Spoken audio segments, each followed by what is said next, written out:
நான் இவர் கூட ஒரே ரூம்ல தங்க மாட்டேன்னு அர்த்தம். நான் வேற ரூம்ல தங்கிக்கிறேன்.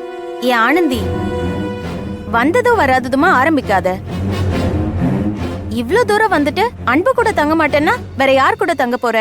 அது அது வந்து உங்க யார் கூடயாவது தங்கிக்கிறேனே. நான் இவர் கூட தங்க மாட்டேன்.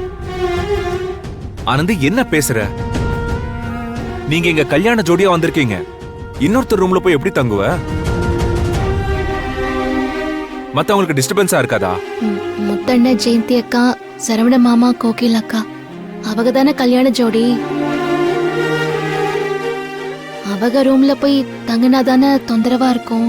இங்க 2 பேர் ரூம்ல தங்கலைனா வேற யார் ரூம்ல தங்க போற? மகேஷ் சாரும் மித்ராவும் இன்னும் கல்யாணம் பண்ணிக்கல இல்லையா?